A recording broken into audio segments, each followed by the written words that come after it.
నూనె పోస్తున్నా చూడు. చెక్క లవంగా యాలకాయలు నూనె వేసినాక ఉల్లిగడ్డ వేస్తున్నా, కర్రపాకు పచ్చిమిర్చి చీలికలు,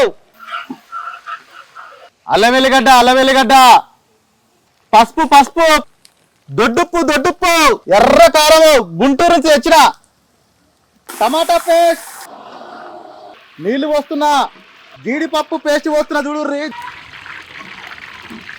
చింత పులుసు చికాయ బొమ్మడాలు వేస్తుండు వేరు అట్టికాయల బొమ్మడాలు,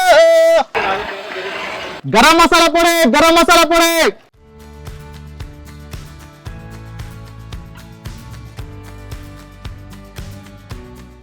ఆహా మస్తుంది.